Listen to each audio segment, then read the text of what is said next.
frères et sœurs, en Jésus-Christ, je vous salue tous dans le Seigneur. Je partage en ce jour un message très important. Bien-aimés, écoutez-moi attentivement. Bien-aimés, ce que j'ai à dire est important. Ce que j'ai à dire est primordial. Si tu ne veux pas tacher ta robe, si tu ne veux pas rater l'enlèvement de l'église, écoute attentivement ce message. Ce message est spécial. Il parle de quoi? La sanctification des séparations. Tu peux être un chrétien qui a fait le dépouillement. Tu peux être un chrétien qui prie beaucoup. Tu peux être un chrétien qui jeûne beaucoup. Tu peux être un chrétien qui fait beaucoup de bonnes œuvres. Mais à la fin, tu es disqualifié à cause d'un petit péché que beaucoup de gens ignorent. La mauvaise séparation. La mauvaise séparation peut te conduire en enfer. Il existe une sainte façon de se séparer d'une entreprise. Il existe une sainte façon de se séparer d'un conjoint. Il existe une sainte façon de se séparer d'une église. Une sainte façon de se séparer d'un ministère. Si tu te sépares de la mauvaise manière, alors tu as commis un péché. Et beaucoup de séparations aujourd'hui se terminent dans des scandales, devant des tribunaux, et à la fin, ça attiste le Saint-Esprit et les noms de plusieurs ont été effacés du livre de vie à cause des mauvaises séparations. Le nom de plusieurs ont été effacés dans le livre de vie à cause des mauvaises séparations. Dit le Seigneur, faites très attention. Faites très attention, chrétiens, chrétiennes. Faites très attention, enfants de Dieu. Votre nom peut être effacé du livre de vie parce que vous avez mal quitté une église, parce que vous avez mal quitté une entreprise, parce que vous avez mal quitté un ministère. Le ministère n'est pas une prison. Le Seigneur m'a montré cela dans un songe. Il m'a montré que un ministère n'est pas une prison. On peut quitter un ministère. Il m'a montré que une église n'est pas une prison. On peut quitter une église. Il m'a montré aussi et fait comprendre que une entreprise n'est pas une prison. On peut quitter une entreprise. Cependant, il existe une sainte façon de se séparer, une sainte façon de quitter l'église, une sainte façon de quitter un ministère, une sainte façon de quitter un compagnon d'œuvre. Tu as travaillé avec un frère pendant des années et des années. Vous avez fait l'œuvre de Dieu ensemble. Et maintenant, vous voulez vous séparer. Il faut comprendre qu'il existe une sainte façon de se séparer d'un compagnon d'œuvre. Tu ne peux pas te séparer de lui n'importe comment. Sinon, ton nom risque d'être effacé du livre de vie. Et le Seigneur me faisait comprendre ces choses. Il m'a montré même dans un songe que certaines églises, ils sont devenus des prisons. Ils ont mis même les chrétiens dans des cadenas. C'est-à-dire quoi? Il m'a montré que dans certaines églises même, il y a des pasteurs qui envoûtent les chrétiens pour que les chrétiens ne quittent pas leur église. Mais on peut quitter une église, frère. On peut quitter un ministère. Mais le Seigneur dit que avant de quitter une église, avant de quitter un ministère, il faut se rassurer d'un certain nombre de choses. On va lire ici un passage des Saintes Écritures pour mieux expliquer ce que le Seigneur m'a dit à ce sujet. Matthieu 18, à partir du verset 15. Bien-aimés, écoutez attentivement cette parole. Peut-être cet enseignement, vous ne l'avez pas encore suivi.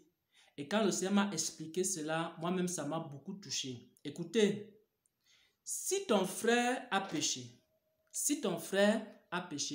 parce qu'un chrétien est lié à un autre chrétien, mais c'est pour l'éternité. Lorsque nous sommes liés, lorsqu'on se rencontre en tant que chrétien, en tant qu'enfant de Dieu, c'est pour l'éternité.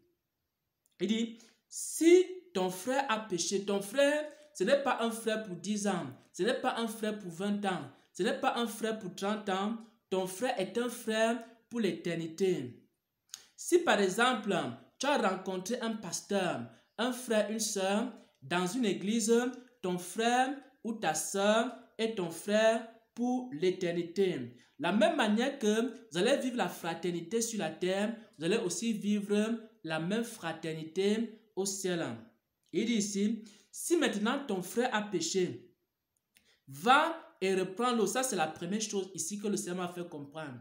Le Seigneur m'a fait comprendre que la chose ou alors la seule chose qui peut te séparer de ton frère, c'est que ton frère a péché. C'est pourquoi il commence ici dans Matthieu 18 au verset 15. Il dit, si ton frère a péché, avant de te séparer de ton frère, rassure-toi d'abord que ton frère a péché. Avant de te séparer d'une église, rassure-toi que ton église a péché. Avant de te séparer de ton mari, de ta femme, rassure-toi d'abord que ça, il a péché. Et aussi, avant de quitter un employeur, une entreprise, rassure-toi que c'est dans la volonté de Dieu. Si ton frère a péché, va et reprends l'homme, toi et lui seul. Même si ton frère a péché, tu ne dois pas te séparer automatiquement de ton frère. Va d'abord rencontrer ton frère et discute avec lui. Le Seigneur dit ici qu'il y a une sainte façon de se séparer. Et la sainte façon de se séparer, c'est que si toi et moi, on marche ensemble, et maintenant, moi j'ai péché, tu peux te séparer de moi. Mais avant de te séparer de moi, viens d'abord me rencontrer et maintenant, on va discuter ensemble. Ça, c'est la première étape avant une séparation entre deux frères ou entre deux sœurs. Il faut d'abord que l'un d'eux ait péché.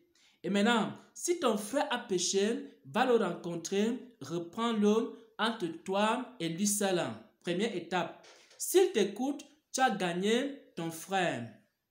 Deuxième étape, s'il ne t'écoute pas, prends avec toi 2 ou 3 personnes afin que cette affaire-là se règle sur la déclaration de 2 ou 3 témoins. C'est-à-dire, avant de quitter ton église, il faut d'abord que tu ailles rencontrer le pasteur de cette église-là. Et maintenant, si le pasteur de cette église ne t'écoute pas, tu vas prendre peut-être 2 ou 3 personnes avec toi pour aller rencontrer le pasteur de l'église.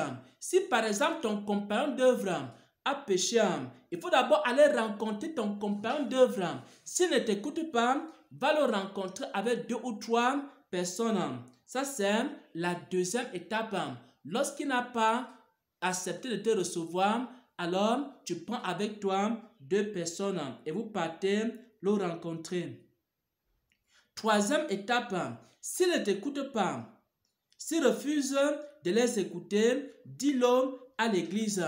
Et aussi, s'il refuse d'écouter l'église, qu'il soit pour toi comme un païen ou un publicain. C'est-à-dire, c'est à ce moment-là que tu peux donc te séparer. Donc, avant de te séparer de quelqu'un, d'un frère en Christ, d'une sœur en Christ, rassure-toi que tu dois d'abord passer par toutes les étapes de Matthieu 18, à partir du verset 15 jusqu'au verset 18.